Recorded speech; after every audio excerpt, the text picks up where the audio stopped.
Good morning from London. I'm Anna Edwards alongside Guy Johnson and Kriti Gupta. We're an hour away from the opening trade. Here's what you need to know. Labour claims victory in the UK's general election, with voters turning on the Tories after 14 years in power. We can look forward again, walk into the morning, the sunlight of hope, pale at first, but getting stronger through the day. We'll discuss what British business wants to see from the next government. Polls in France show Marine Le Pen's national rally set to fall short of an absolute majority in Sunday's second round of voting. We're live in Paris. Plus, President Joe Biden heads into the most important weekend of his political career as he works to restore the faith of voters, donors and party officials. We'll look ahead to that crucial TV interview later today. In the meantime, a quick check on these markets. Green on the screen when you're looking at futures on both sides. The continent higher by about 0.2%. Outperforms in the FTSE 100. The currencies are interesting. Real strength in euro dollar, 108 handle there, and cable 127.71. The countdown to the opening trade starts right now.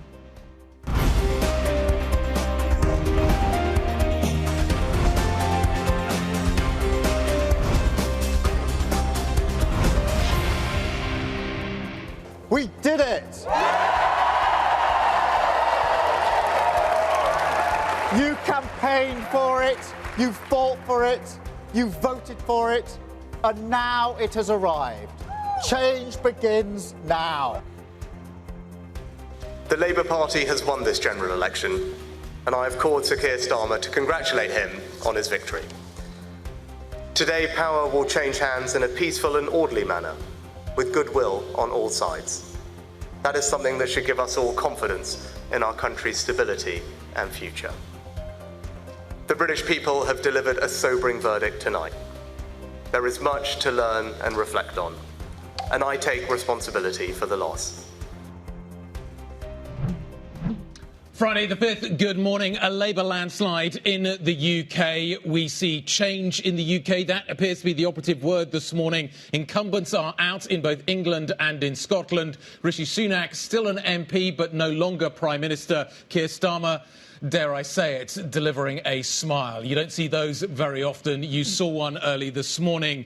It is a significant moment in the UK. 14 years of Conservative Party rule has come to an end. The real question is, now what? We know something of what the Labour Party would like to deliver. We're going to get details over the next few days. Yeah, Rishi Sunak conceding defeat just before 5 a.m. this morning. We saw there in his constituency. This has been a campaign that has looked as if it was going to deliver a big win for the Labour Party and big change on the political stage right from the start. And yet the market was always disengaged because the market saw the change that Keir Starmer was promising as almost continuity, fiscal limitations in place, the gilt market to some degree in charge. And so when we look at market reaction this morning, we don't see the pound moving. We'll wait for the gilt market to open. There might be some response in some stocks, FTSE 250 perhaps, some in the real estate, the oil space, but a lot of this, Kriti, has to be priced in. It is looking that way, which it seems like we'll get to Europe in a second. A little bit of a different story when we look at those currencies. I was reading our Top Life blog, our full coverage of this all overnight, and they talked about voter turnout being at a 100-year low. So low. That even though this wasn't even this was a landslide Labour victory, so much of that was a function of losing Conservative seats in favour of reform, actually. So many sub-stories. Yeah, the collapse of the Tory party, the collapse of the SNP in Scotland, really important to this, and a good night for the Lib Dems and a good night for reform. But yeah, turnout at, as you say, 100-year low, really, that people did not come out for this in huge number. This appears to be about getting rid of the Conservatives rather than voting for the Labour Party. But the Labour Party, let's not underestimate the size of the majority it has now. And it's going to be fascinating to see what it does with it. I am really intrigued. But I think all Britain wants right now is stability. And I think maybe that's enough, at least maybe for the initial part of this new administration. Very different picture over in France, which is fascinating this morning. It looks as if Marine Le Pen is on for maybe 230 seats rather than the 280 she needs to form a government. What does that mean? We see stability in the UK. Do we see instability in France? Is that the narrative we are now watching? The spreads have tightened up a little bit, but maybe that's the period we're going into for the French political establishment, instability rather than stability. Her strategy is really interesting because even though, in light of some of this polling, the idea that she isn't able to get that majority, this is still a landslide move for the French, for her party as well. She's also really trying to realign how she's viewed, not only with the business community, but even in broader European politics. Does she or does she not align herself with the likes of Viktor Orban, for example? That's another major factor to all of this. Yeah, absolutely. And she's been suggesting that she would move away from the party that was previously associated with the AfD at the European level. She's been evaluating that for some time, and whether she then goes to join Viktor Orban's party. You know, these shifts are happening at a sort of a wider European level. In terms of markets, Morgan Stanley has been saying buy French stocks. Perhaps you guys mentioned this yesterday. Banks have been bouncing, but we've only regained less than half of what the CAC lost when Emmanuel Macron called this election. So if that's any measure of nervousness, there is still some nervousness in the markets around the result here. I think this is all almost kind of really good timing because there's so many threads of this that apply to the U.S. state of politics as well. Stick with me here. We talked about very low voter turnout for the UK, talking about the rise of the right in France. Those are both major combinations when we're talking about what the future of U.S. politics looks like in about 6 months' time, especially as we look ahead to the 8 p.m. interview with President Biden getting rolled out today, Eastern time, I should specify. So if you are up at, I think, 1 a.m. UK, 2 a.m. London, be sure to tune into that. But this is a really interesting dynamic simply because that voter turnout story is so important. Now, if we're talking about, OK, is Kamala Harris, is Gavin Newsom, if Gretchen Whitmer, going to potentially take over the Biden nomination or the Democratic nomination, how much are they putting their feet to the fire there? How much do they know about Biden's condition? It's kind of that game theory that's kind of happening with the Democratic Party right now. The assumption seems to be, though, that Biden is going to struggle against Trump. And that's been the narrative shift in the markets.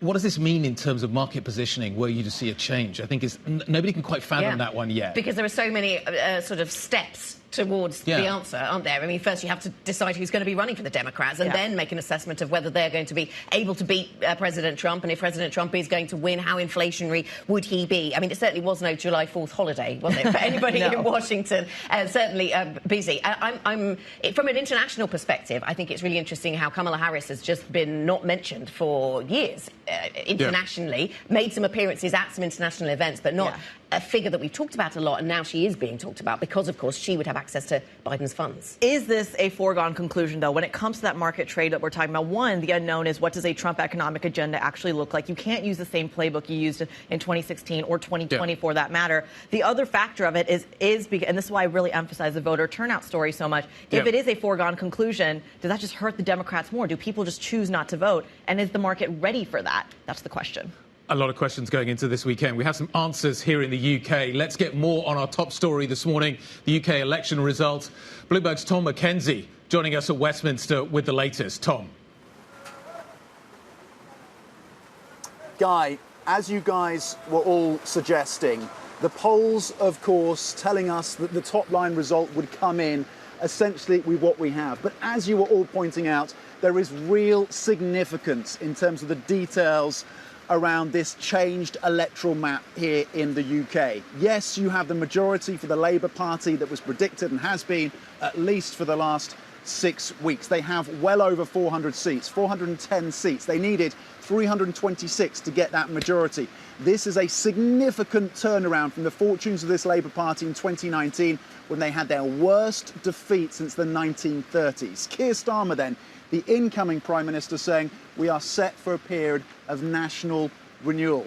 The story around what happens for the Conservative Party going forward is going to be fascinating, given that they are facing their worst defeat potentially in history, certainly since 1906. What does that mean for them as the opposition? What does that mean for them as they scrutinise the Labour Party? Then there are the gains coming through for the Liberal Democrats. A very strong night there. Reform UK and Nigel Farage, 8th time lucky, winning his seat as an MP and saying he is coming for Labour next. We look ahead to the next 100 days, of course, and the guests on our show saying that in terms of the UK asset market reaction to this, the UK has, according to Peter Shafrick of the RBC Capital Markets, a bit of a safe haven status right now, Guy.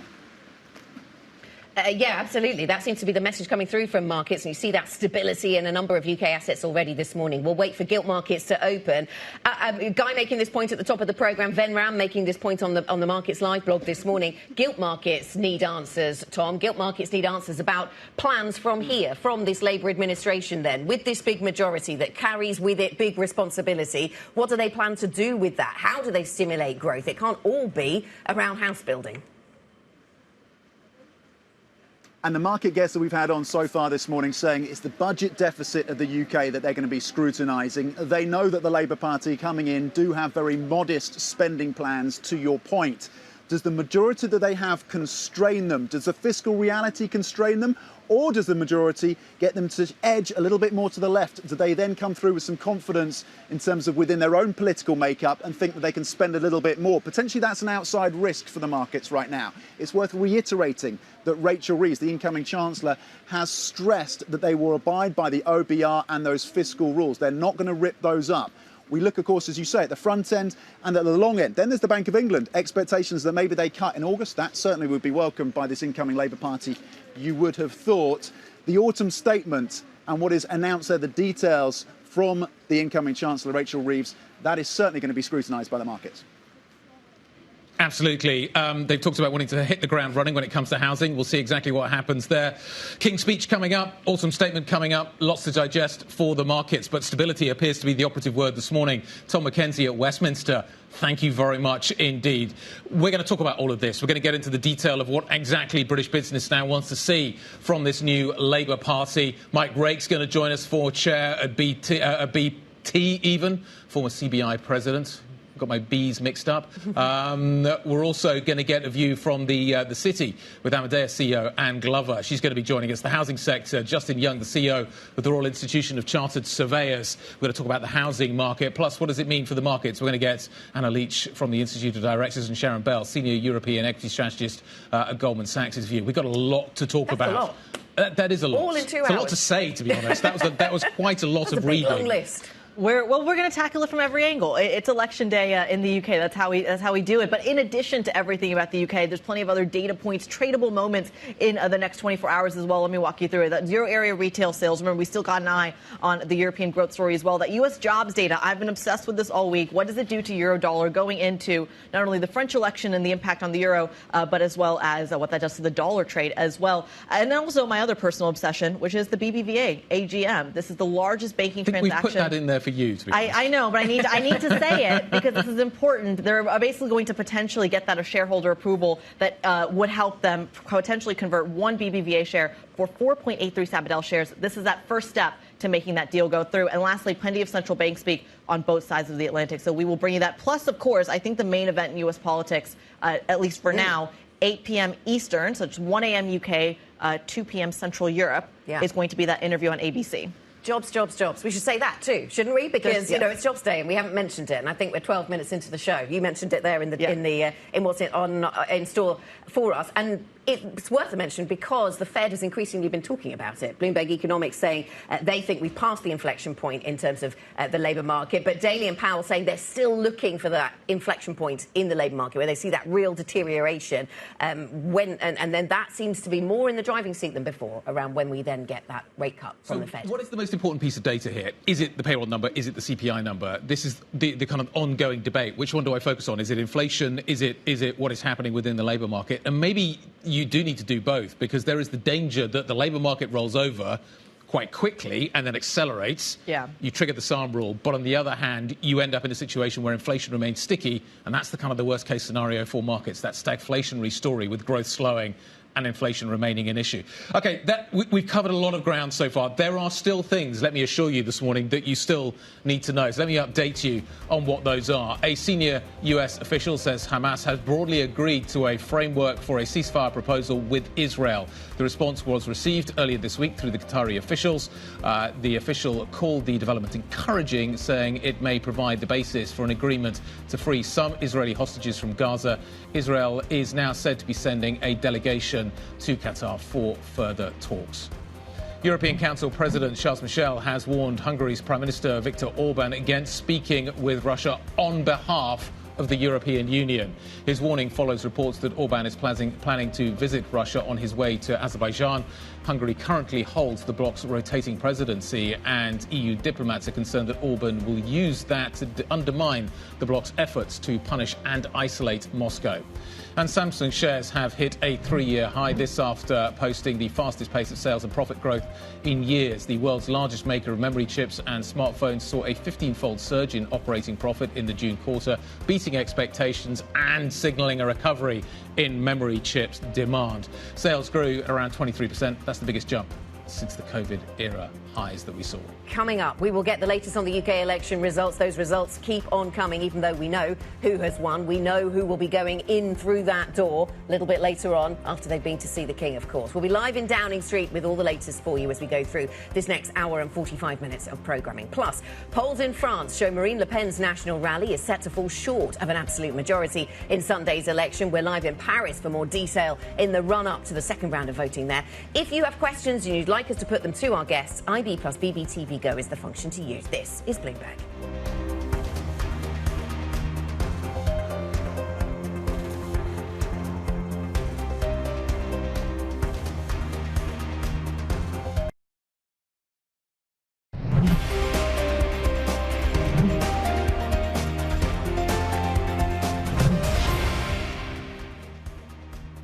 We're about 40 minutes away from the opening trades across Europe. You're seeing green across the screen when you look at futures, green across the screen when you look at the euro and cable as well. Strength seems to be the name of the day. This is, of course, coming off the heels of a historic election right here in the UK, a landslide victory for Labour. Now, what does it mean? Let's go to someone who's monitoring this very, very closely. Anna Leach, chief economist for the Institute of Directors, joins us right here around the table. Pleasure to have you on the program. Look, this is exciting. This is my first UK election on this side of the pond. Walk us through how much of a difference they can actually make. In the lead up to this, we've been talking so much about the lack of fiscal headroom. How does this change anything? Well, it does seem that they might get a bit of extra headroom. There are some estimates saying that their headroom might double by the time we get to a fiscal event, which could be September, October, so approaching very swiftly. But it's not so much about the fiscal headroom this time. What they're talking about is more about the stable platform for policy making that they're going to be creating. And there's a lot in the manifesto about how they're going to approach policy making. And really, that's what businesses have been looking for, that the lack of sort of hiatus in policy making and the frantic chopping and changing. How much of that, though, is hooked to the growth story? In that, is the goal right now to stimulate growth, or is the goal to just not contract? What is the goal here? Well, of course, it's kind of a bit of both, isn't it? So they've made a big pitch on securenomics and creating the stability so that growth is not impeded by the actions of government, which we unfortunately have seen under the previous administration. So there's a lot in the manifesto about economic institutions, the role of the Bank of England, the OBR, the creation of new institutions, the role of long-term planning and doing that in partnership with organisations such as businesses. But of course they want to stimulate growth. There's a lot in there about investment and bringing in investment. As you say, constrained fiscal space, they're looking at bringing in private sector investment for the most part. So there's a lot in the detail to be explored regarding how they're actually going to bring that to bear in a meaningful way. How interventionist do you think this government will be? Well, I mean, there's a lot in the manifesto on that as well. So mission-led government, they're creating all these little groups above the different departments to focus on specific missions that they want to achieve. You can see there's a lot of activity. In the first 100 days, of course, there's the employment bill, which they're keen to push out. There's, say, 10-year infrastructure plan. There's the Green Prosperity Plan. There's the Wealth Fund. So there's So growth is going to be government-led? Very much so. So there's this a little bit of a tension that you can see in there between, one, there's devolution. They want a lot of devolution, but there's centralisation. They want stability, but they want action. Right, yes, you want change.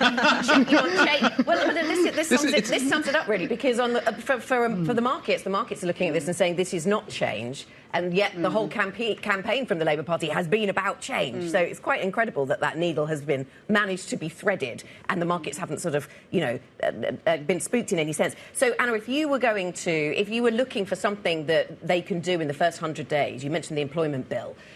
What can they do in the first 100 days that will really move the needle? Remember back to 97, and there were big policy announcements very early, not necessarily around growth. That was around Bank of England independence. But is there anything that you're calling on them to act on very fast?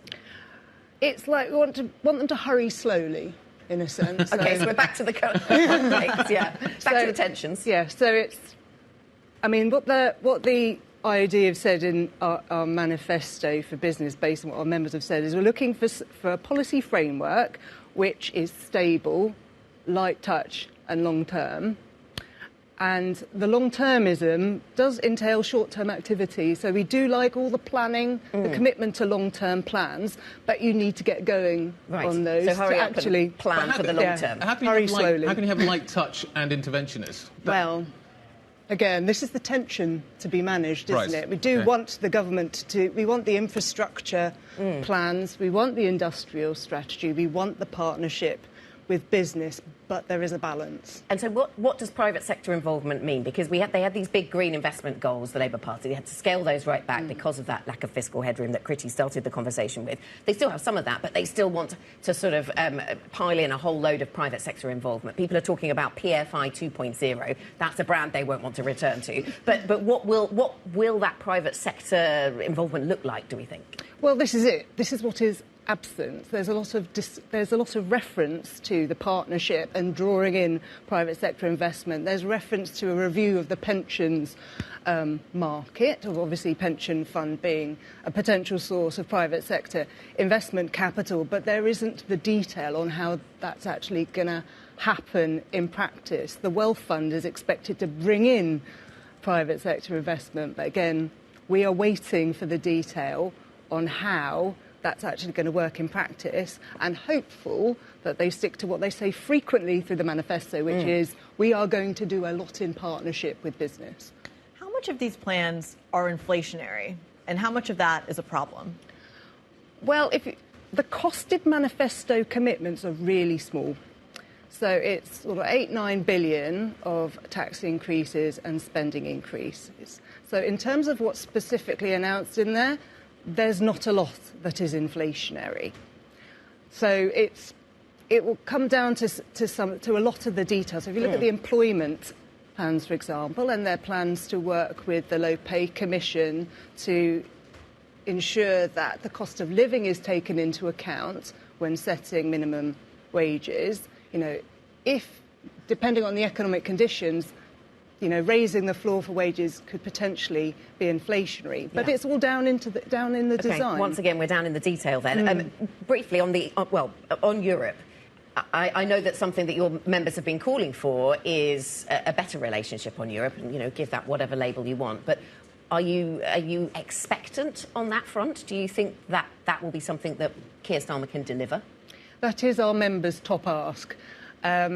Obviously, we're hopeful, but obviously, as we know, negotiating with Europe is inherently complicated. We do have the TCA up for renewal renegotiation in 2026 anyway, but of course, one looks at the politics in Europe at the moment. They might have other things to deal with in the more immediate term, which present more greater importance to them than negotiating with the UK.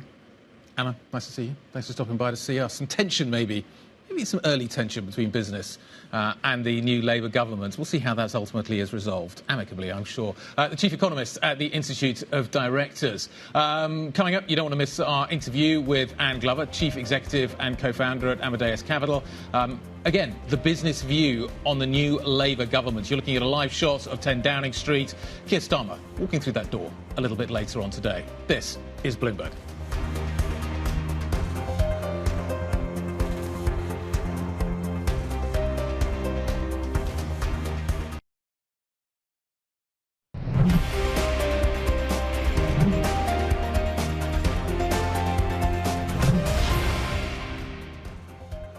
Welcome back to the programme. 30 minutes then from the start of the opening trade for this Friday morning. Let's pull up the futures picture, show you where we are there. European equity markets then expecting to bounce a little this morning. We could see some upside in the FTSE, but are the results of the UK election all priced in? Just 11 seats left to count. The results still not entirely in yet, but what we are sure of, Alex Morgan, is a Labour landslide. Take us through some of the detail. Put the results in context for us. Well, good morning, Anna. Yeah, well, welcome to our election map. Our interactive map has been updating. It still is, as you mentioned. Not all of the results are in. But what you're seeing here is a very clear picture. A sea of red from Scotland to the southeast of England. And to put this into context, Labour on course for a landslide majority. The Conservatives, of course, the government of the last 14 years, during which time we've had 5 prime ministers, well, they are looking set for their worst result in modern history. Now, that is a seismic shift, but look at Scotland as well. You'll see there a sea of red. The SNP effectively wiped Labour out at the last election, the SNP being the Nationalist Party who are campaigning for Scotland to leave the UK. Now, Labour making dramatic gains across Scotland, their traditional heartland. So you can see here a picture Labour will be very proud of, but Anna, as well, there's a sense that many of the wins were quite fragile. People very frustrated with the Conservatives. Some people even going as far as to say this was an election the Conservatives lost rather than Labour winning. Let's talk about the surprises. Where were they? Well, Guy, I mean, the biggest one came actually just before we came on air, and that was the toppling of the former Prime Minister Liz Truss. Let's not forget, she was Prime Minister in 2022. The count was delayed in her constituency, and it was tight. But look at this. This is the former Prime Minister. I mean, we talked in the past about a Portillo moment, referencing in 1997 when Labour toppled the Conservative Defence Minister. Now they've toppled a former Prime Minister. You can see there, Labour just squeaking that, but a real humiliation, a seismic shift really there to see a former Prime Minister ousted like that. That's been one highlight. I think another highlight has been Jeremy Hunt, the Chancellor, just clinging on. He was really seen as a bit of a goner. He, of course, being a Conservative, the Liberal Democrats, that third force now again in British politics, coming up his flank. They did not manage to topple him, and that matters for the future of the Conservative Party. Jeremy Hunt's seen as more towards the centre of that party at a time when Nigel Farage and the Reform Party are really eating into the Conservative vote. There will be a battle for the heart and soul of the Conservatives. The fact figures like Jeremy Hunt have clung on will shape that debate. A new constituency for Jeremy Hunt, and he held it. Alex Morgan, thank you very much indeed.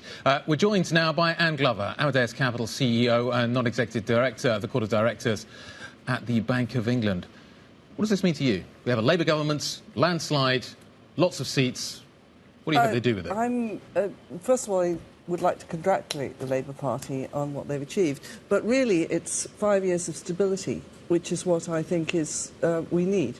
So I'm very pleased to see that there is a large majority, a stable government that is actually for financial services. And I'm a venture capitalist, which is investing. We invest in. Okay, what does that? Okay, just put that in real terms. What does that stability mean?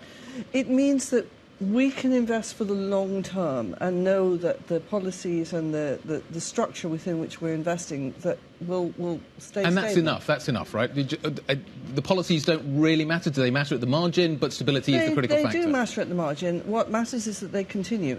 I've been in this industry for over 25 years and have worked under a Labour government, Conservative government, and now again a Labour government.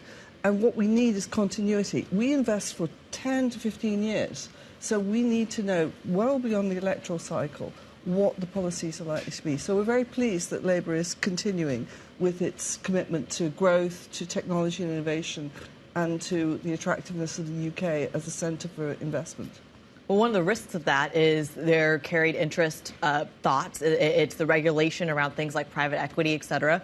Are you really not worried about the impact it's going to have on growing that kind of private investment that so many people are betting on potentially being the next leg of growth here? That's true. As a venture capitalist, we are at the sort of start-up and growth end of the spectrum. And clearly, the Labour Party has said that they will consult widely and that they will do whatever changes they choose to make in a considered manner. So I'm very confident we'll end up with a balanced outcome. Is there room to? I mean, from the Labour Party's perspective, they have said, as you say, they're going to consult on carried interest. They seem to this is something that impacts private equity and venture capitalists and VCs. And is there room for different policies around different parts of this space? Because I wonder if the Labour Party sees them differently. The sort of risk and reward of investing in a startup is a bit different to taking over a struggling restaurant chain on a high street. Yes, both achieve growth. So their agenda is growth. So I think that whatever will happen will be systematic, because legally it needs to be systematic. It affects all aspects of the industry, including real estate, infrastructure, not just private equity and venture capital. I think they will take a balanced approach to make sure that we achieve growth in the economy. And we need to attract investment. We have to be competitive on an international stage. Yeah. And that's going to, I think, take primacy. What kind of vehicles do you think they could put in place to encourage private sector investment into the UK economy? Because we had PFIs back in the day. That brand is tarnished. But people are talking about, how do you create something that brings a lot of private sector investment in where the public sector can't manage it? Well, I think that it's not so much new vehicles, although, again, the Conservatives did a lot with the LTAF scheme.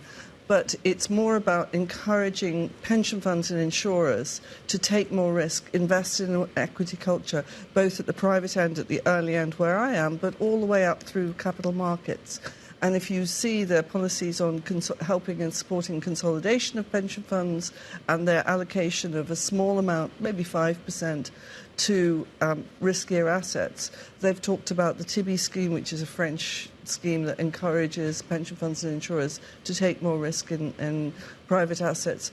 Those kinds of policies are what matters. It's not so much a new structure as really getting the asset management industry that exists in our to basically invest in what we do.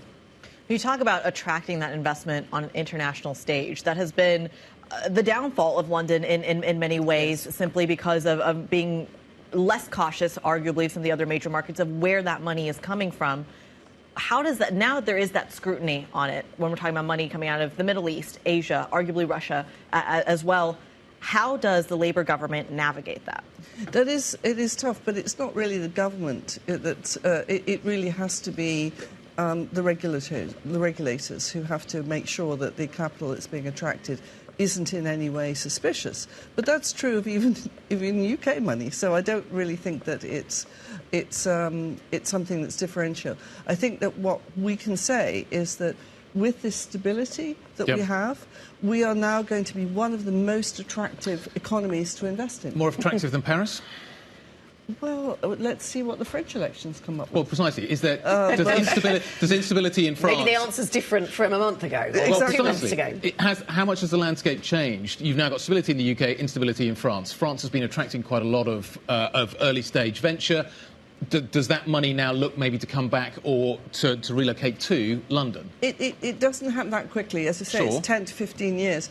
I do think that the message that we are a good place to invest, we've got great technology, great entrepreneurs, the ability to scale companies will get through. Do we have the ability to scale companies? Not as much as we should. But that's the reason that we need the pension funds. We do have scale capital. We attract it into our companies, but from overseas. What I care about is having some domestic capital. It doesn't have to be all of it, just some of it, so that our pensioners benefit from the great innovation that's happening in this country.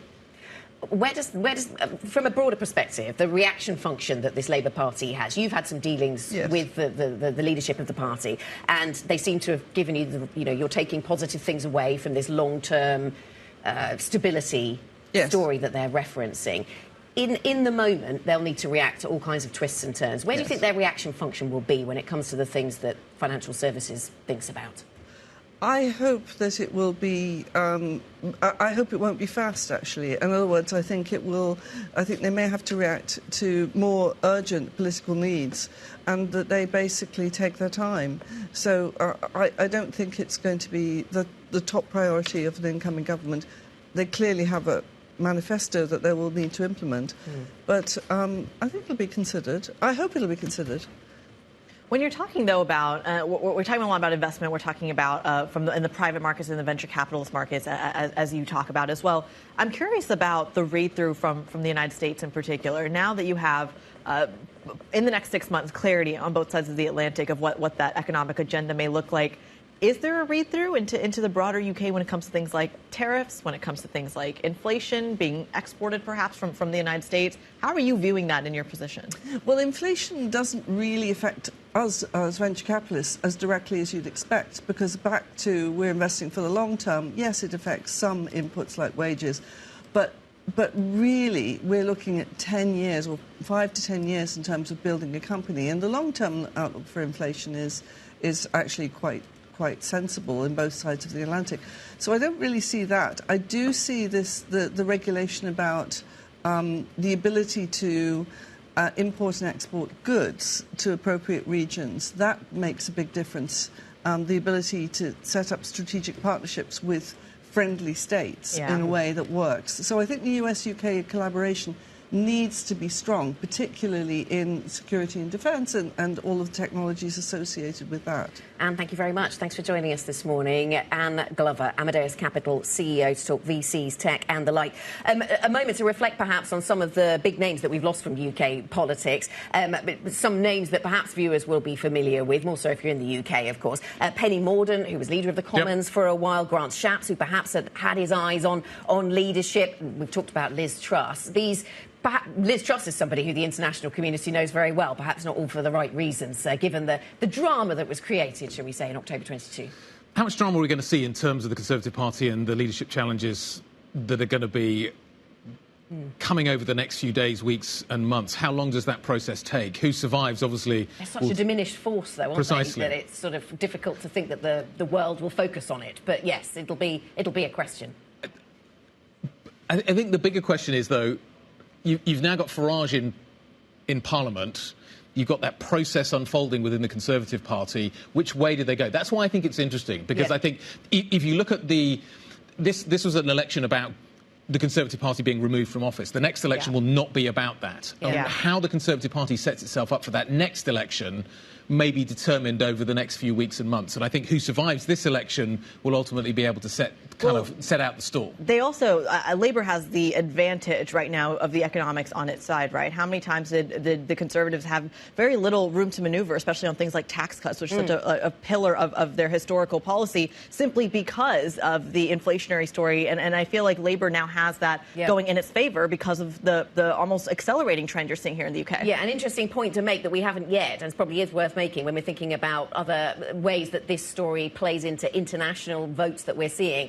You know, the Gaza effect is evident in this election. And yes, Labour has a landslide, but their gains were limited. And in fact, some of their big names lost their seats to candidates who were standing pretty much on a Gaza platform. So that is something we keep in mind as we think about how the other elections in Western democracies play out over the next year or so. Yeah, we'll tie that story certainly into that bigger geopolitical narrative that we continue to watch very carefully over the next few days, so we see whether or not we are going to get peace talks progressing. Let's talk about what we've got coming up for you. We need to talk about some of the single stock stories that we're watching as well. Shell is certainly a big focus this morning. It expects to see a non-cash impairment of up to $2 billion. We'll have more on that story, the UK impact, the politics impact on the UK story this morning. House builders front and centre. We'll talk about all of that next. This is Bloomberg.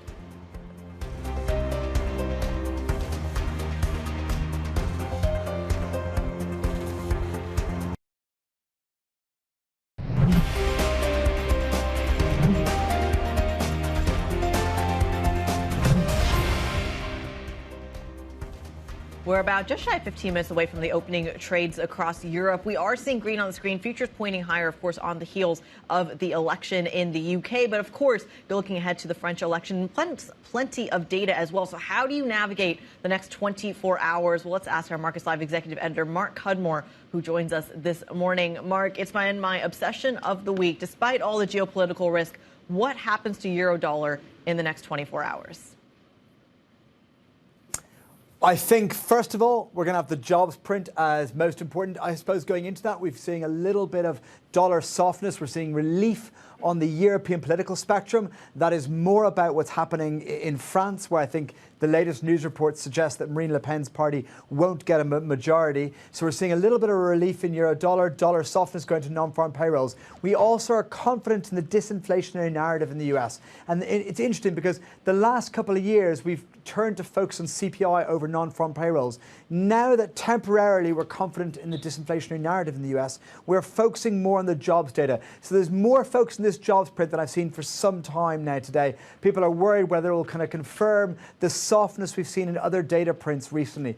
Jobs market hasn't yet crumbled, hasn't yet rolled over. So I think that setup means that we're going to this non-farm payrolls data with an asymmetric reaction function to that if it is a strong print, we might really see dollar jump and yields jump because everyone is prepared, everyone's looking for that softness. So I think that's the dynamic for Friday. Now, as soon as we get the jobs data out of the way, we'll then go to the French election. And I think we're starting to trade this idea that the immediate story of the French election will be a bit of relief. But the longer term story here is that France is not out of the woods and there's not a longer term glimmer of hope. So sure, the relief rally may last a few days, but it's not one with legs. We're going to get light volume today. Is that going to exacerbate the moves surrounding payrolls? Absolutely, low liquidity is an issue. But I think we can get a little bit overexcited. That's really important for the short-term traders. It's really important for stops. It means, we shouldn't overinterpret those short-term moves. But it's not going to change the macro message we're going to take from the jobs data today or for the setup that we go into the French election. So yes, short-term traders need to be very aware that liquidity is lower than normal. But by Monday, we'll move on from that. Mark, anything you're watching on the UK asset front? The pound is up 0.1%. We wait for gilts to open, but the futures, well, the indications suggest that they could open broadly steady. I mean, this must be all priced in, is it? It is. And I think that's ultimately good news. You say, what am I watching from here? Look, the election's not caused any big shock to trade, which means that what we're going to move to is there a more positive narrative around the UK? And I think there is. I think the fact that we've got a government with a very clear majority that has said they're going to focus on growth. We've got some political stability now for the UK, something we've not really had for a long period of time. I think, lets people trade this narrative that, hey, the UK may be a relative stability haven in a world of geopolitical uncertainty for the next couple of years, something that's not been known for a while. And because of that, UK assets are generally quite cheap. So I think the sustainable trade here could be that UK stocks could continue to do well for the rest of this year. Mark, thanks very much. Bloomberg Markets Live Executive Editor Mark Cudmore with the details of the markets, how they're moving this morning. 7:50 here in London. 10 minutes then until the start of trade. You can get more from the Markets Live team. MLIV Go is the function to use on the Bloomberg terminal. Let's go now, though, to our equities team. Joe Easton has a briefing on stocks to watch this morning, and there's a UK flavour to it then, Joe. So we've got to keep an eye on these UK domestic stocks today, Anna, particularly the home builders. That's the sector I'm most interested in. Labour, remember, looking to build 1.5 million homes over the next 5 years. The Conservatives had more of a tax-cutting approach, looking at things like a new Help to Buy. But analysts are much more positive on the supply-side reforms, and that could potentially be a benefit to companies like Vistry, also MJ Gleeson that do the social housing, maybe even the bigger companies like Persimmon and Taylor Wimpey. We're already getting analyst commentary out on this sector. My favourite housing analyst, Anthony Codling, over at RBC, saying it's a new dawn for the housing sector, and he expects share prices to rise over the next few months, just on the talk from Labour alone. Also, I'm looking at utilities as well. Two elements to this. One is water in the headlines for the wrong reasons over the past 12 months because of all the sewage leakages that we've seen, and Labour actually looking to put dividend restrictions potentially on the sector, and that has weighed on the likes of Pennon United Utilities as well.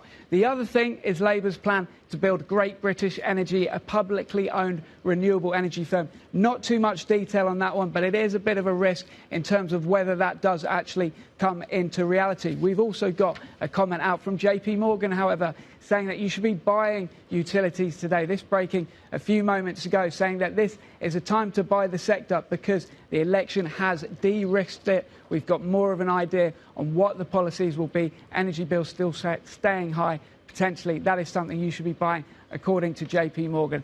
But it's not just about the election today. There are some single stock news stories to cover as well. We've got breaking news out of Shell today, booking an impairment. This is related to their chemicals business over in Singapore, an impairment of up to $2 billion. So that stock is called at lower this morning on both the London market and also over in Amsterdam. It's had a decent run this year, given the oil price high, doing buybacks, but as I say, a negative one there.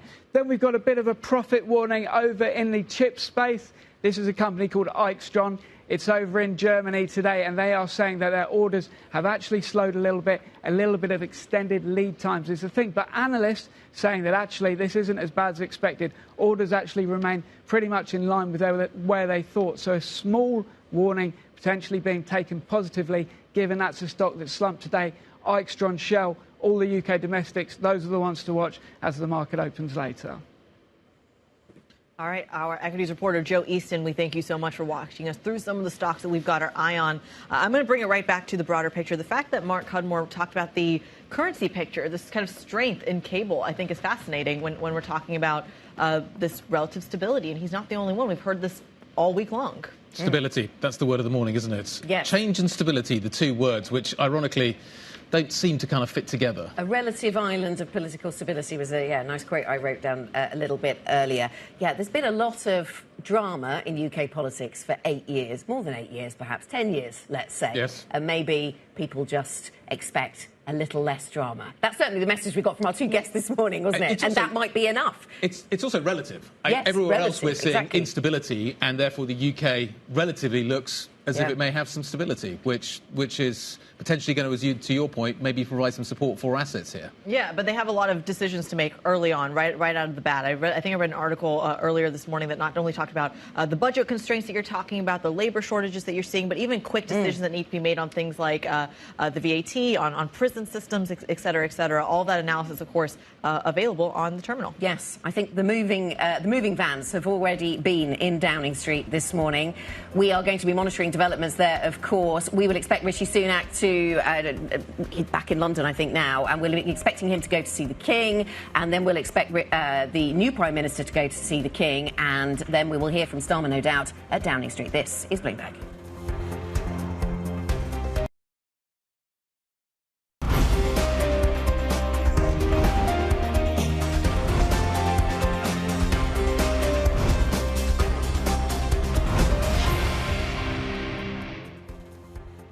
Friday the 5th, good morning. 2 minutes to go until the start of equity trading here in Europe. Yesterday's session, light volume. The US was out.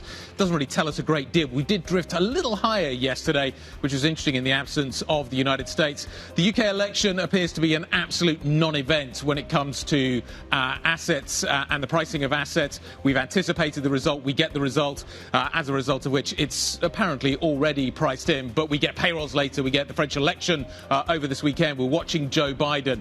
Therefore, Kriti, maybe futures early on, maybe not that a great guide as to what the session is likely to look like at the end of the day. Well, seeing green on the screen, so is that a sign of confidence, is that a sign of optimism, or is that a sign of light liquidity and light volume? Remember, we are, of course, seeing that day between Independence Day and the weekend over in the States, so you are not having as many counterparties available. Nevertheless, you are seeing outperformance, at least in the French index, when it comes to the future picture, and higher by almost, we'll call it 0.5% just to round it up a little bit.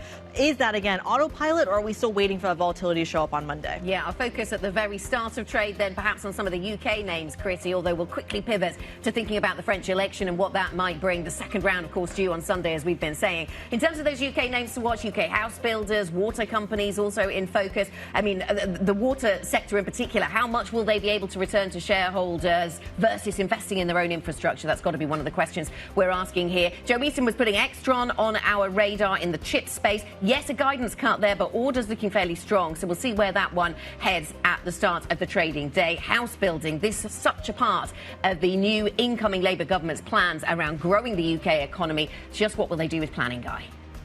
Maybe the 250 is a more exciting story this morning than the 100. Anyway, we are into the opening trade, so let's talk about what is happening here. We are expecting a FTSE 100, which is a global index, so probably has less reference to what is happening in the UK, to open a little bit higher. Europe, early doors, I don't think is really going to tell us very much about how this session is going to develop, though. We are waiting for payroll numbers to come through a little bit later on. We're waiting for what happens with President Biden. We're waiting for the outcome of the French election. All of that still needs to be ultimately priced in. But early indications out of Europe, we're green.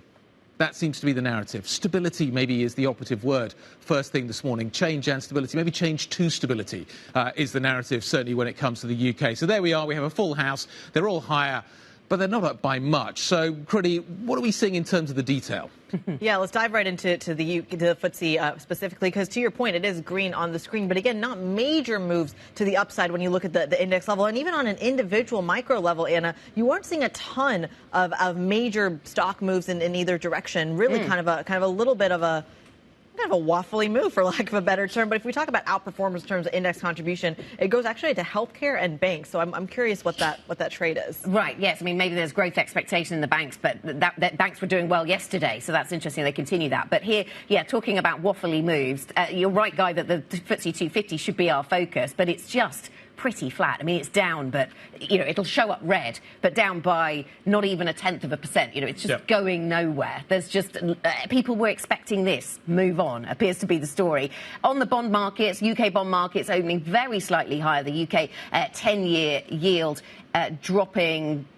It's 4.175 is where we are right now. So a small movement in yields, very much in keeping with what we're seeing around the rest of Europe. Not a UK-specific story. No, it doesn't appear to be. Staggeringly... Oh, we've had so much time to price this in, so I think it's just staggeringly boring this morning, which is what we want. And we're not used to that after the last 10 years. But, I mean, I'll take it. It's a bit of a rest. I think that's... it seems to be the message we're getting from British business this morning as well, that is ultimately what it is looking for, some stability. Yeah. A sense, maybe, of stability that can last.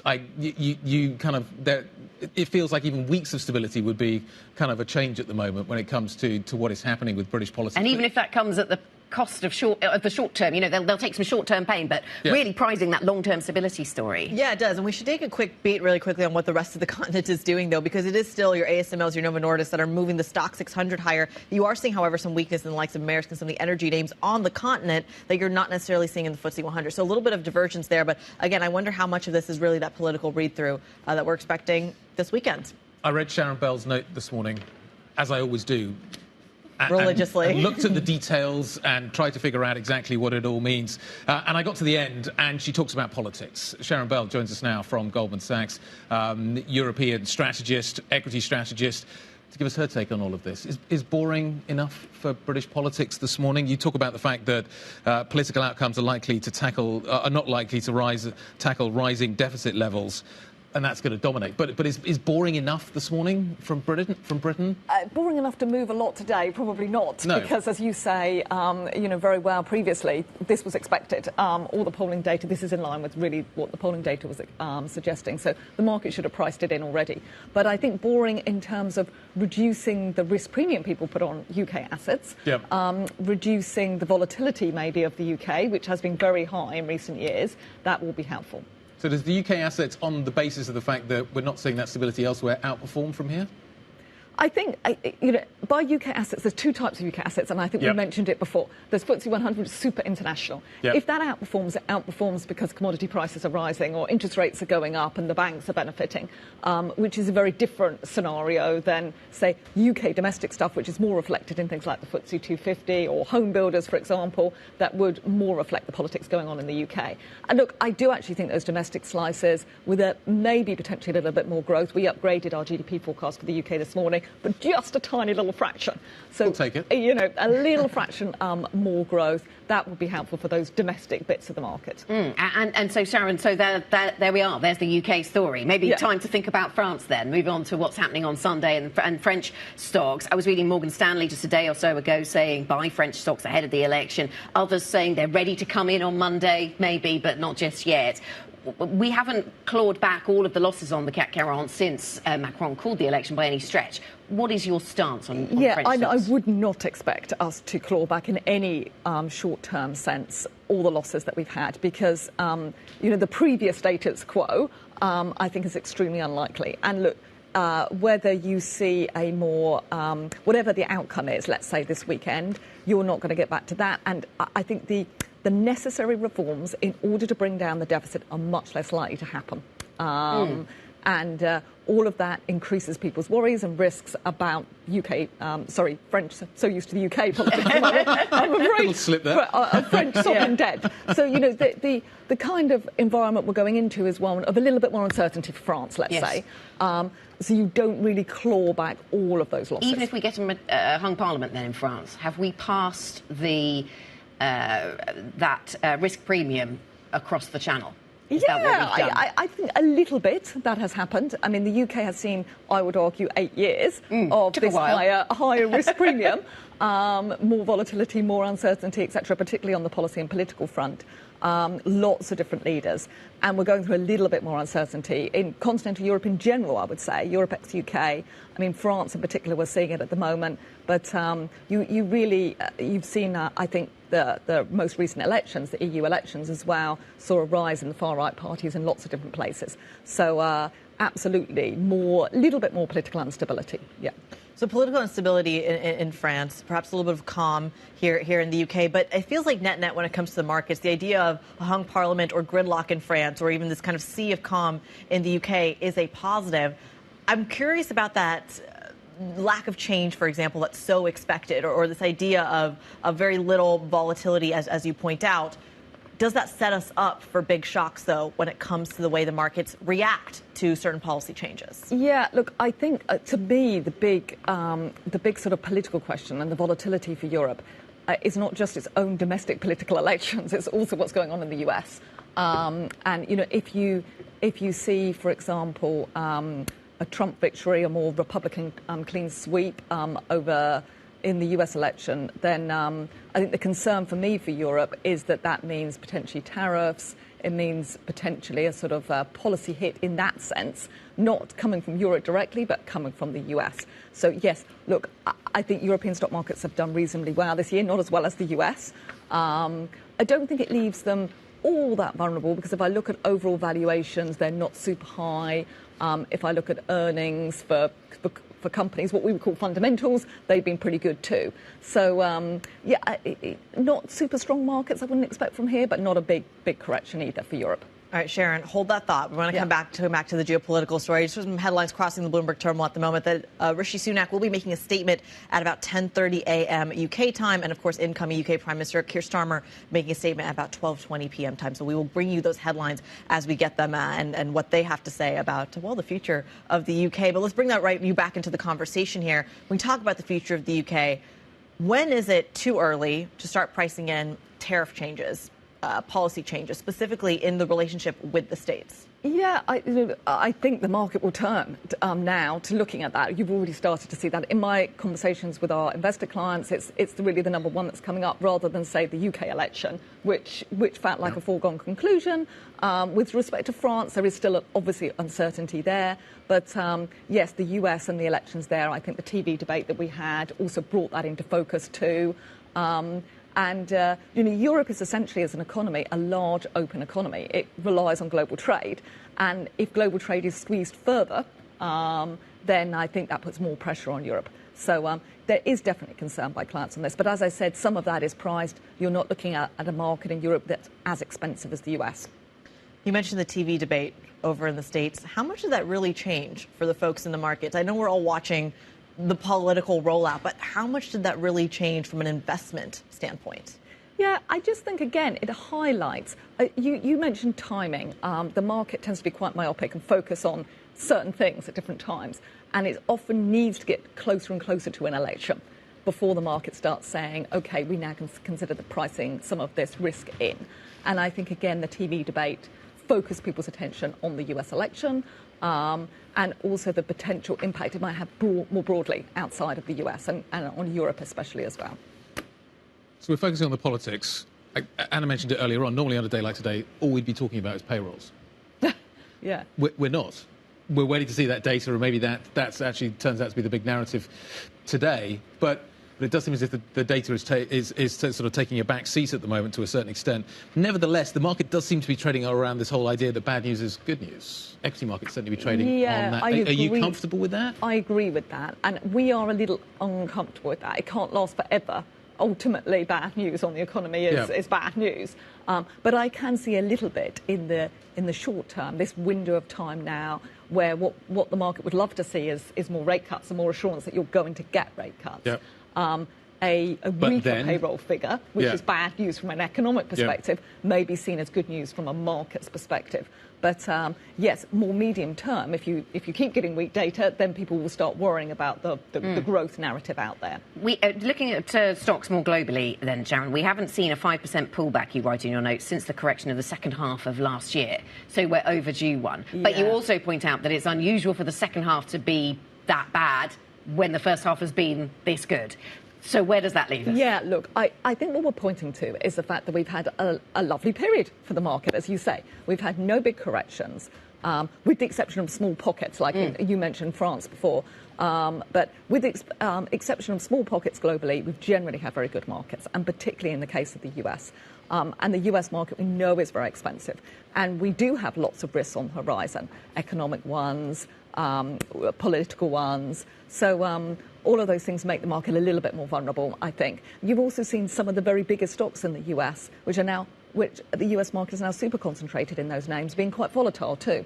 And all of those things sort of just up the concern that we might see a little setback. But without a recession, you don't tend to see a really big bear market. OK. On that note, we'll leave it. Glass half full, it seems, this Friday, going into that payroll number. We'll see what that data delivers and what the CPI number delivers next week. Sharon, nice to see you. Thank you very much indeed for joining us. Sharon Bell, Goldman Sachs, Senior European Equity Strategist. Quick look at the Core 6. This is what's happening this morning with the major stocks in and around Europe. As you can see, largely positive, but not by much. We're seeing limited gains. Ferrari, just a little bit of softness maybe there, but the luxury stocks broadly seem to be a little bit higher, as do the chip stocks. Look at ASML this morning. Yeah, lifting the broader index as well. Let's get a check on some of the other individual stocks we got our eye on. Joe Easton standing by. Joe. We are actually seeing some small gains in the UK house builders today. It's a pretty flat market overall. So actually, some of these are the best performing stocks on the entire Stock 600 today. The likes of Persimmon, Vistry, Taylor Wimpey as well, gaining around 2% across that sector. It's a bit of a relief trade, according to analysts over at RBC. With the election out of the way, now the focus turns to potentially increased housing supply under Labour, and therefore we are seeing some gains there at the moment. The utilities outlook I also flagged as one to watch. We're not seeing huge movements in that market. Potentially that is more priced in, given we know the kind of policies that are going to come in terms of both water and also the GB energy element from Labour. We've not had too much detail on that at the moment, but it is a bit of a risk. Now seeing a bit of a gain in some of the firms. The water company Pennant doing OK, and also Scottish Power up around 0.6%. Not too bad in terms of some of those domestic stocks, but a lot of that priced in, of course.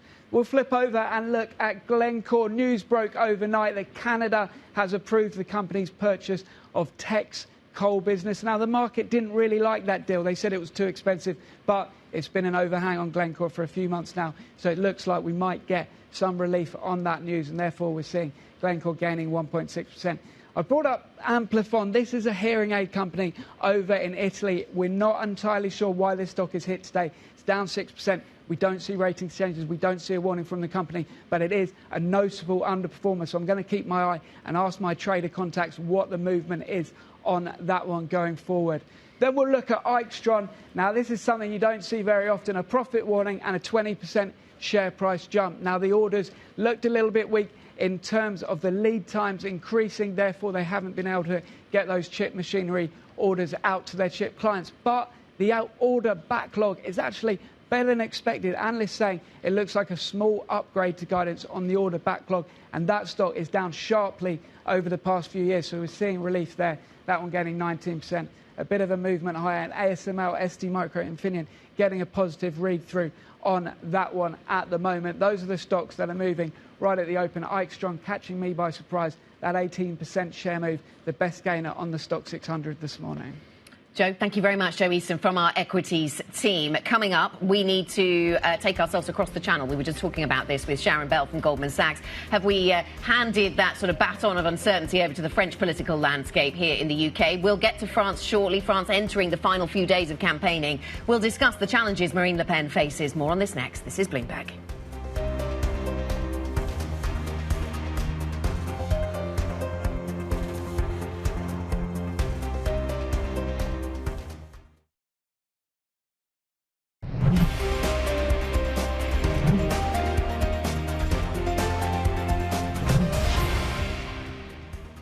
Well, frankly, it's miles away, right? So if you look at this from an Italian perspective, I think there's always been some sensitivity, some thinking that if you saw the BTP spread up at around 300 basis points, you actually start to reach a level at which you start to question fiscal debt sustainability. People would love, to get, 70 basis points extra spread compared to the bond without tail risks, with the expectation that if really things go wrong, the central banks will intervene. I mean, this sort of moral hazard is, I would say, unacceptable.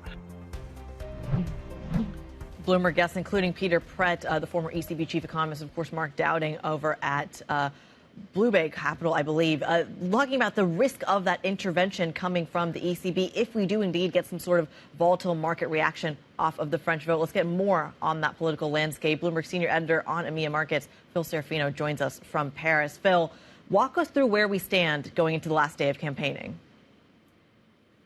Sure. The polls have been pretty consistent this week. It's looking like Marine Le Pen's far-right party, the National Rally, will not get an absolute majority in Sunday's elections. You need 289 seats to have a majority in the National Assembly. The latest polling shows her party getting anywhere from 190 to 250 seats. She was on TV this morning making her last pitch to voters. Today's the last day of campaigning. And her message was, look, don't necessarily believe the polls.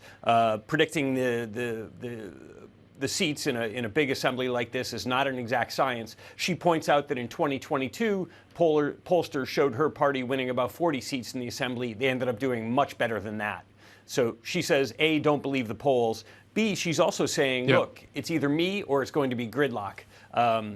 If her party does not get an absolute majority, it's going to be very difficult for anyone to form a government. So she's saying me or gridlock. That's the message she's putting out. Let's assume that the numbers are kind of roughly right. Let's assume she's in the, let's call it the 230s rather than the 280s.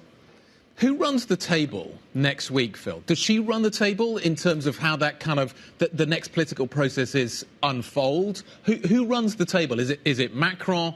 Just give us a sense of how this is going to work out.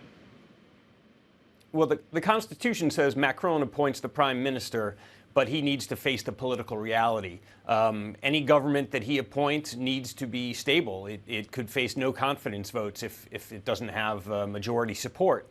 It's a real question. France has not faced this before in this current configuration, where no party's going to have a majority. The parties are very fragmented. The far left and the far right do not have much love for each other. And even Macron's centrist party, is just going to find it very difficult to build a coalition. So completely unclear what happens Monday morning when they go to try and form a government. You have the Olympics coming up, this big event on a national stage. Who's going to be the prime minister? Who's going to kick off the Olympics? There's going to be a lot of horse trading come Monday morning, assuming the polls the vote turns out the way the polls indicate.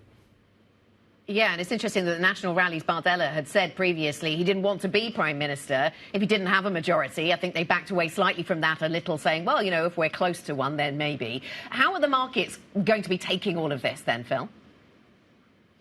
The markets, if you look this week, it started to price in this outcome.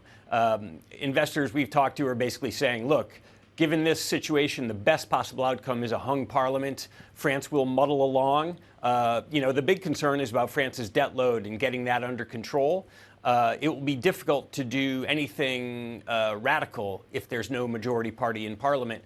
So investors are at least comfortable with the fact that there won't be a massive change. But certainly Macron's business-friendly policies, his reforms, those are kind of off the table. The worst outcome that the investors see from the left and the right, those are off the table as well. You have the 10-year spread up there on the screen. That has come down a little bit as investors have started to accept the fact that, the worst possible case is not likely to pass. But what the outcome is going to be, no one really knows. So you're looking at probably fairly volatile days, at least next week, while they try and figure out who's running the country.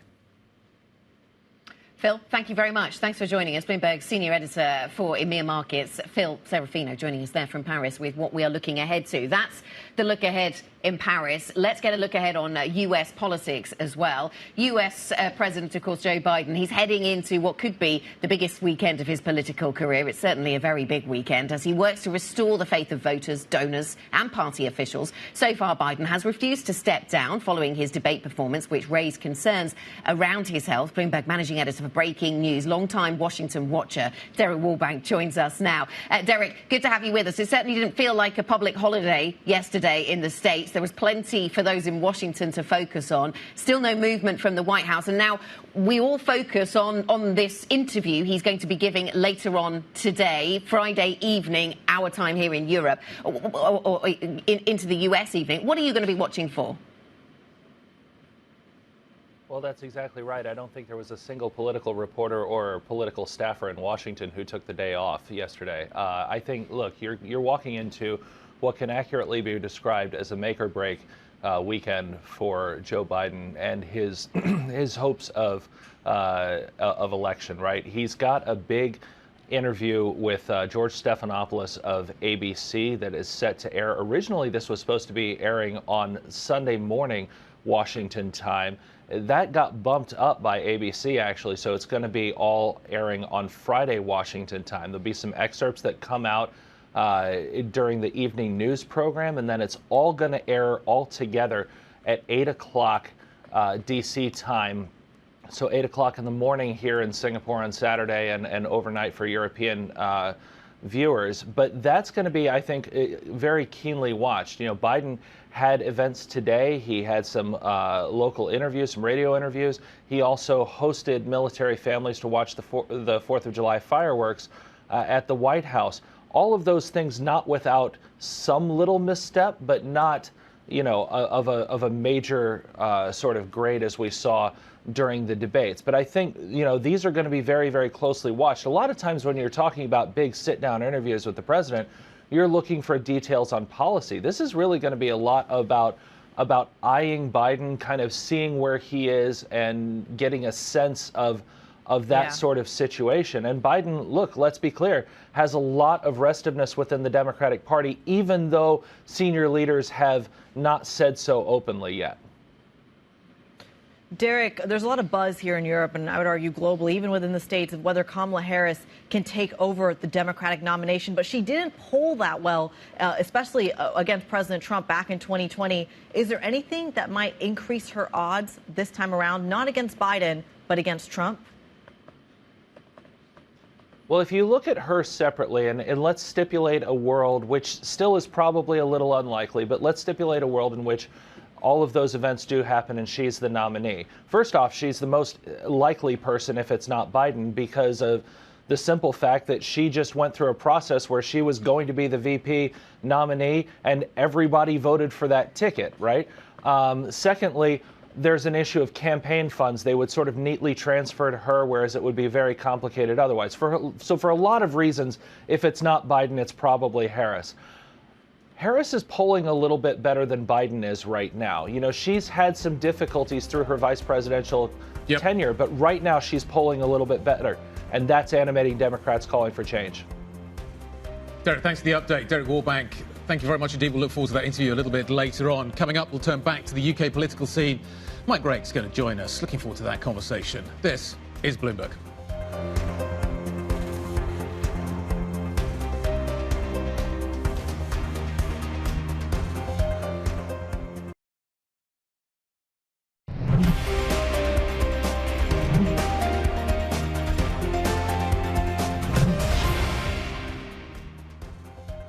This is the opening trade. We're about 30 minutes into today's session. Seeing some green on the screen. When you look at the equity markets, green on the screen, the currency markets as well. But let's get to our top story. Labour has ended 14 years of conservative government in the United Kingdom after a landslide victory.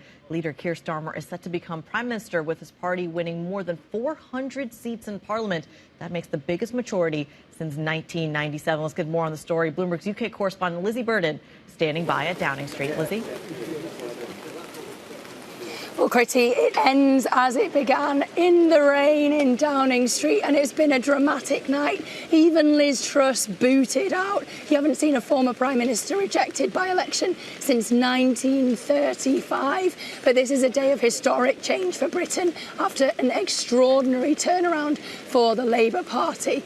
They had their worst defeat since before the Second World War 5 years ago, and now it looks like they're on for the second biggest majority in history. But look, the comparisons to Tony Blair have been made, but it's a very, very different Britain to 1997. Infrastructure is a mess. Productivity is horrible.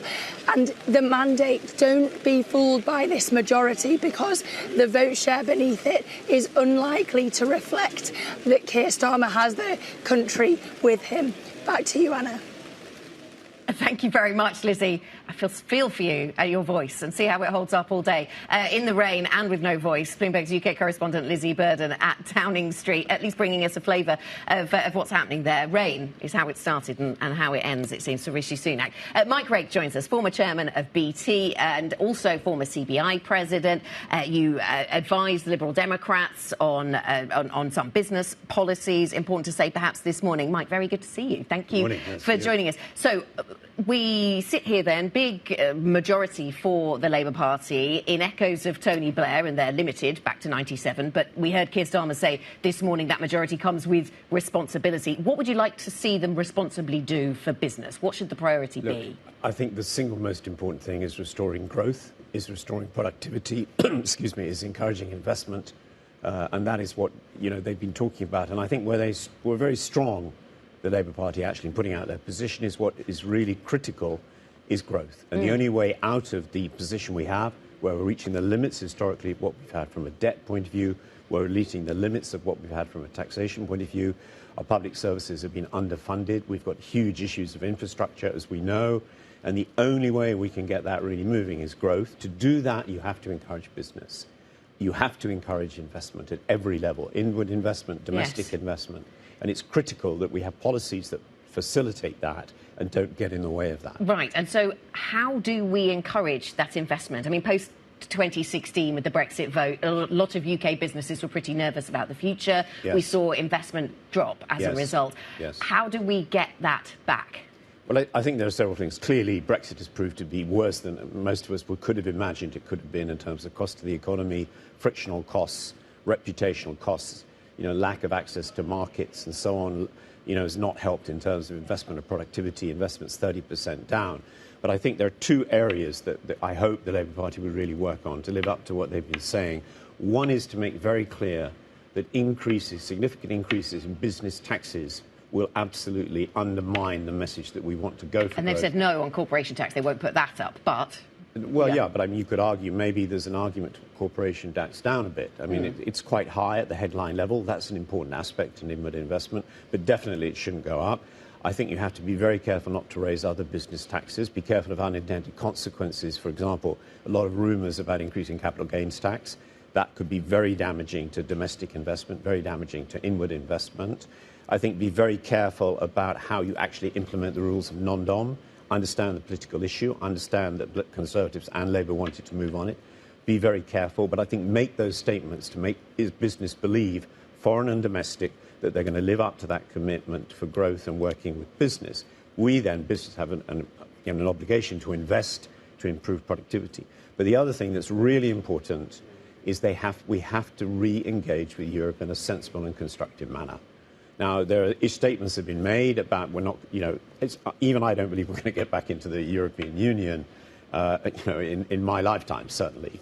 But I do believe that we need to stand back and do what's right for the country in terms of relooking at the customs union, which nearly went through by one vote, by the way. So I can't see any reason not to do that. I think we should reconsider looking at how we work on the single market. It's not only 45% of our trade, by the way, directly, but indirectly with third countries, with deals with Europe, it's more like 60%. So, we have to comply with those standards. And we've really got to be a little bit, pragmatic about doing what makes a difference to growth, which will translate into the revenues we need. Can we have an interventionist, business-friendly industrial policy? I believe that you can absolutely have an industrial policy, Okay. intervention. It feels like they want to be a big part of this story. They don't want to sit back and have a light touch.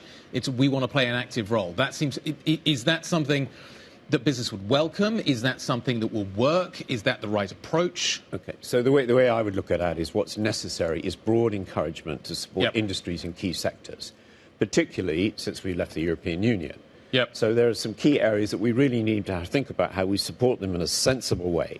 So how can you have manufacturing without steel, for example, a modern equivalent of steel? There are areas where we need to be. Right. We need to be able to build on the things we're really good at. Government is necessary. I think government is really necessary and should be working together with business, together with the CBI and other business organisations to work on those things that really make a difference. And by the way, I think the other thing, which is a lot talked about and nothing done, is the regulatory burden in the UK has become very high. An exit, I don't want to go on about it, but the exit is just increase the burden of regulation, increase cross-checks at the border. Something has to be done. In the financial services sector, we've seen some bleeding, not huge, of things moving away from us. We need to re-establish that. The stock exchange is really not, is really declining very fast, and we need to pay attention to that. And regulation needs to, yes, protect, but also encourage investment and competitiveness in doing it. This has to move forward as well, because really very little has been done in substance in the last 4 or 5 years. I go on and on with you about regulation. Don't get me started. But let's talk a little bit about what's going on in the U.S. political scene. You mentioned manufacturing. You mentioned steel. Can Keir Starmer Trump-proof the United Kingdom right now? Wow. Look, I mean, it's a difficult question because for me, I think you've got US politics is particular. And I think in a way, I think a lot of people I know in the US in business separate, if you will, how shall I put this, the democratic issues that they concern Trump and the way the Supreme Court has been moving, as opposed to how you encourage business. Yeah. So I think in all fairness, as you know probably better than I do, a lot of business people reluctantly believe that Trump would be better for the economy, but worry about what that means for the democratic nature and history of the United States and where that takes it. So I think it's a bit a complicated equation. Similarly, whether we like it or not, there are a lot of people in the UK who are deeply worried about immigration. We may have our views about the need, the process, and so on, about the attractiveness of it, but there are a lot of people who are deeply concerned about it, and we have to respect that. An ongoing conversation. Mike Rake, we have to leave it there. Former chairman of BT Group and former president of the CBI. We thank you so much. Plenty more ahead. This is Bloomberg.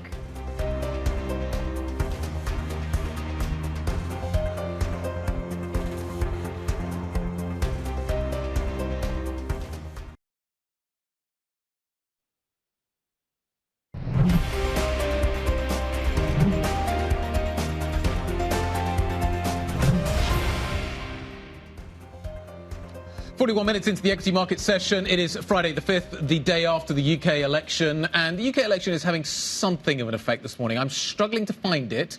I'm sure it's out there somewhere. But as you can see, the FTSE 100 in terms of the assets that are moving this morning, not really doing very much. In terms of the house building stocks, they're not doing a great deal. The reason for this is really straightforward. And that is that most of this is largely been priced in. So we are seeing a little bit of a pickup. We are seeing a little bit of outperformance in the house builders this morning. But it's not dramatic. This isn't a surprise. Nobody really didn't anticipate that we would see a Labour Party government at the helm of the UK. So let's talk about this critical sector to the UK and where it goes next. We're joined now by Justin Young. He is the CEO of the Royal Institution of Chartered Surveyors. Surveyors, obviously, deep into the weeds of how this process is going to unfold, and Rix has been leading the charge in terms of how the process is going to unfold with a Labour government putting out policy papers left, right and centre. Justin Young, nice to see you. Good morning. Good morning, Guy. Let's talk about kind of what happens next. The Labour Party talks about wanting to hit the ground running. Previous governments have wanted to do a lot with housing. The Labour Party wants to build 300,000 houses a year. It wants to do 1.5 million over the course of the parliamentary term. How quickly can that process actually unfold? Is that going to be backloaded? Is it something that's going to happen instantly? When they talk about hitting the ground running, what do you think they actually mean? So there are going to be a number of preparatory stages to get through that, because, of course, one of the first things you've got to do is unblock the planning system. And that's then going to allow those houses to be built. It's a huge target, 1.5 million. Yeah. But it's also going to need some leadership. So the great thing is that Labour have elevated this up the agenda, and so it's really up there at the top. Question is, though, is it high enough? Should we be having, for example, a Secretary of State for housing? if we're really going to be serious about tackling this issue. But the planning piece is where it really starts. If you can unlock the planning, then that means that the speed can increase. And the decision making, Labour talk a lot about putting those decisions into the hands of local authorities. That's got to be good. That's where the planners need to be. They've also talked about 300 new planners. OK, great. But to your point, that's going to take a bit of time. It's a complex job. You can't learn it overnight. Labour, ironically, feels like it's central to this issue. We can talk about the plans that we have to build houses, but you need the people to plan for that process, and you need the people to build the houses. And it seems that is where the shortages lie.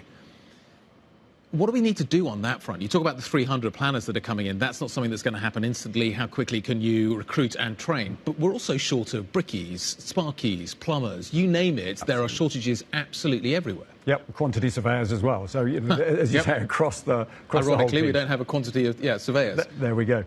So there are absolutely shortages across. And this is where, again, with the majority, a bit of joined-up government can happen. So what we really need to see is that kind of cross-department skills task force, if you like, that gets Department for Education joined up with whatever DLUC becomes under the next government, and then actually putting a proper plan in place. Because we don't start early enough. We don't talk into schools. We don't have a built environment GCSE, for example. So how are we attracting younger students into this world?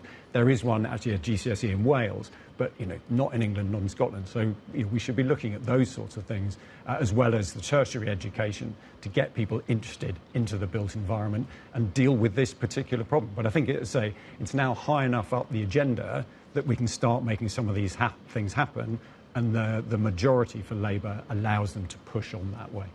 I want to bring it back to the supply story. Guy mentioned the 1.5 million over the parliamentary term. What are the milestones to getting there, though? When do we see early signs that we are on track for that goal? So I think you'll see pieces around, are the reviews being done, not just the reform of the planning system, but, are the reviews being done by local authority around their green belt land, for example? So some of those reviews haven't been done since the 70s. Yeah. And we've now got to look at, right, what's green belt? What is now this kind of new term grey belt? So much infrastructure has been built since the 70s. Towns have expanded. The shape of the landscape has really changed. So there's the opportunity then to put this new housing in places where local communities are not going to put up so many barriers to those houses being built. So that'll be a really good example of, right, those reviews done, targets accepted, because the local authorities have got to build those targets themselves. Yeah. Of course it's top down, but you've got to get that acceptance in there of reality. And then some more of these skills coming online. So the answer to, how do we get more skills into the construction sector very quickly?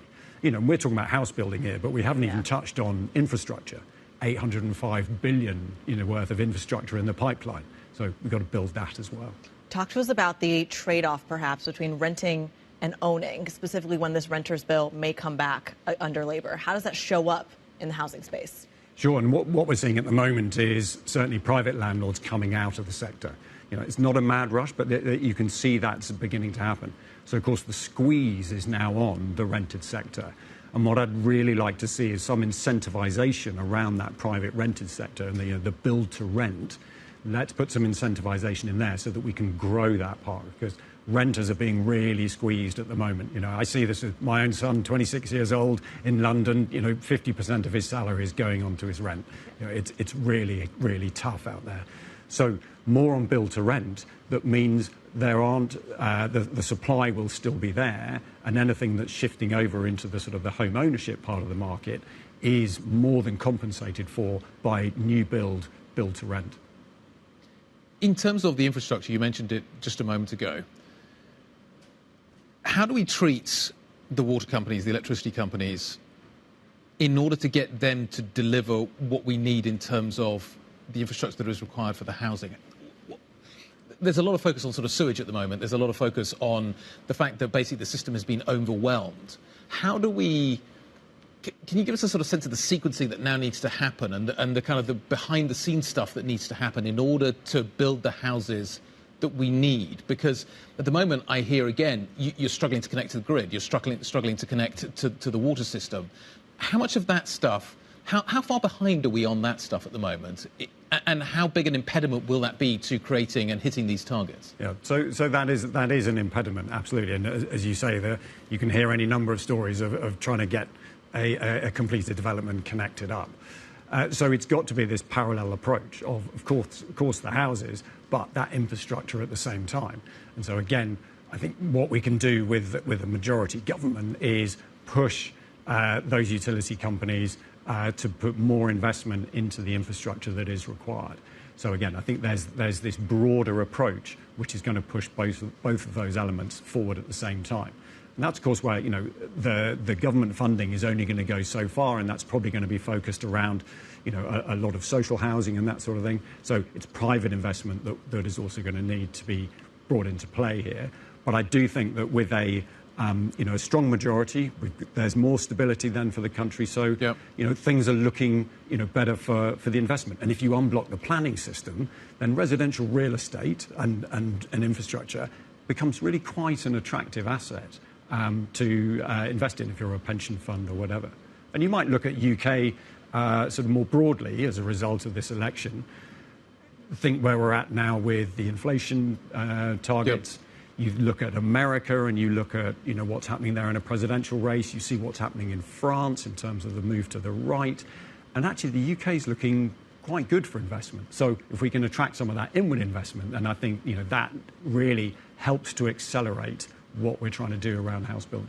But how much of that is a negative when it comes to, I can understand the idea of attracting investment, but doesn't that also drive up pricing and prices as well from kind of the international buyers that are looking for that? So it almost feels like for the domestic, and correct me if I'm wrong here, I'm kind of game theorying as I speak, but it kind of feels like for the domestic homeowner or prospective homeowner, having stability and attracting that international bid may actually be a bad thing. Am I thinking about that right?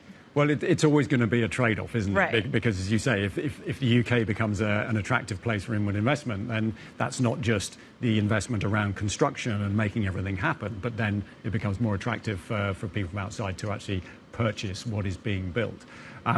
So, again, with a majority, does that mean there can be some, legislation put in place around, the amount of foreign ownership that we're comfortable having in the country? I think that's all the sort of discussion that should be on the table. You sound like you're speaking as if you want the Labour Party to make unpopular decisions. Is that kind of what is required here? I absolutely think it is. If you think about targets that have been set previously, and I know previous governments have sort of stepped back from targets themselves, but Labour are really being bold on this. And their ambitions are very strong. So they're going to have to make unpopular decisions. They've almost got themselves into a corner. But it seems to me, all the rhetoric today is, they're up for that. It's very much the message I'm getting. Just final question. How achievable is 1.5? 1.5 million houses over 5 years? It's a tough one.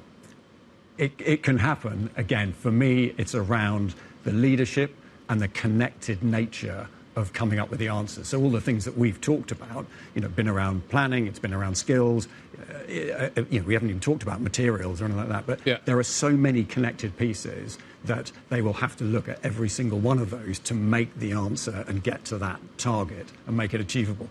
Hence why I think it's got to be a Secretary of State position. It's got to be a cabinet position. OK. Is it going to be backloaded? I'm trying to work out what the economics of this ultimately look like. 5 years, we've got a 5-year block, 1.5 million houses to be built. There's a lot of a lot of plates that need to be spinning to get that process to unfold. Yeah. Any one of those plates crashes to the ground, the process comes unstuck. Yeah, direct answer to the question, it is going to be backloaded. I mean, I absolutely see that. What the potential we have now is there could be 2 terms back to back of the same government. So do you think that's really where I'm going here? Do you think that the second term is necessary once the momentum starts to build? Actually, this target is more achievable in a second term than it is in a first term. You'd like to think that actually if the current target is 1.5 million across the first term of a government, that it wouldn't just be 1.5 across 2 terms. You'd get more in that second term as well. I think they need a second term to really make that big target. All right, Justin Young, the CEO of Rake, we thank you so much for joining the program, walking us through a crucial housing story we're going to be monitoring, of course, in the first 100 days and throughout this parliamentary term. Let's talk about what else we're going to be watching on the long term and the short term, the next 24 hours. Euro area retail sales, of course, coming as well, plus that jobs data, unemployment, payrolls stateside as well. Does that then change the market's view, at least on the dollar, on the Treasury market? We're going to keep an eye on that. My favorite that I'm going to keep an eye on, the BBVA story. They have an AGM, a shareholder vote internally to see whether or not that kind of one BBVA share for 4.83 Sabadell shares will actually go through. It is the largest European banking transaction, not only this year, but domestically in decades. So that is my other obsession of the week. And, of course, central bank speakers Lagarde and Williams as well. Guy, I don't even know where to start because I really do feel like the payroll story is potentially the game changer for these markets. I feel a little sleepy this morning. You think the market's a little bit sleepy, you're a bit sleepy? A little of both? OK, I know the feeling. Yeah. We were all watching what was happening last night here in the UK. Look, the whisper number is 186. The survey number is 190. Yeah. So we are expecting potentially a little bit of downside on the print. Watch the unemployment number. That's going to be absolutely critical. But these are still reasonably OK numbers. This is a slowdown that's happening at a reasonably gradual level. If we get a surprise to the downside or the upside today, the market is not the market may not have the liquidity to manage that. So you could see some quite significant volatility this afternoon, which I think is going to be interesting.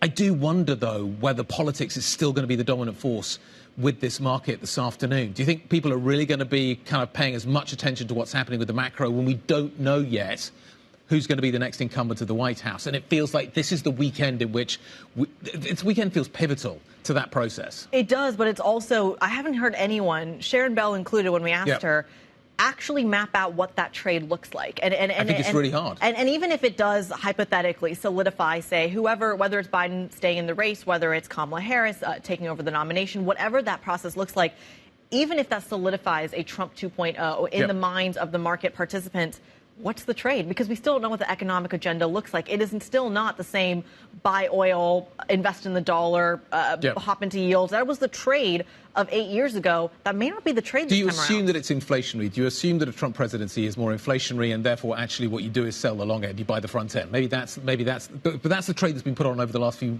kind of weeks. And has now been taken off. That's the only way to map this out, not just in the States, but in France as well, when we're talking about the deficit implications. And everyone's talking about it. And the only real read-through right now is selling the long end. It's that steepener trade. I'm really curious to see what happens in France and how that even shows up. Gridlock may be a good thing, but that doesn't necessarily pull back on the current Is it a good thing or is it just a better thing than maybe other worst-case scenarios that maybe the market are more worried about? Look, I think you've got a really interesting day coming up. It feels like, as you say, we've got a sleepy start. The UK election was largely anticipated and therefore priced. We're building up to the payroll number. We're building up to that ABC interview a little bit later on. Yeah. There's a lot of risk coming through, and then you add France into the mix as well. How have you gone almost 2 hours without talking about the Euros? You know Spain and Germany are playing today? Portugal and France later as well. It's a big weekend of sport coming up. Wimbledon continues. It's great. Lots of sporting. There are plenty of things to distract us. We don't want to look at the politics. There are. Well, still to come, we will continue to talk about what Labour's landslide victory means for Britain's financial services. Howard Davies, former NatWest chairman, and Nigel Wilson, former legal and general CEO, are coming up on the Pulse next with Francine Locker. We'll bring you those live statements from Keir Starmer and Rishi Sunak as well. But that's it for the opening trade. Pulse is up next. This is Bloomberg.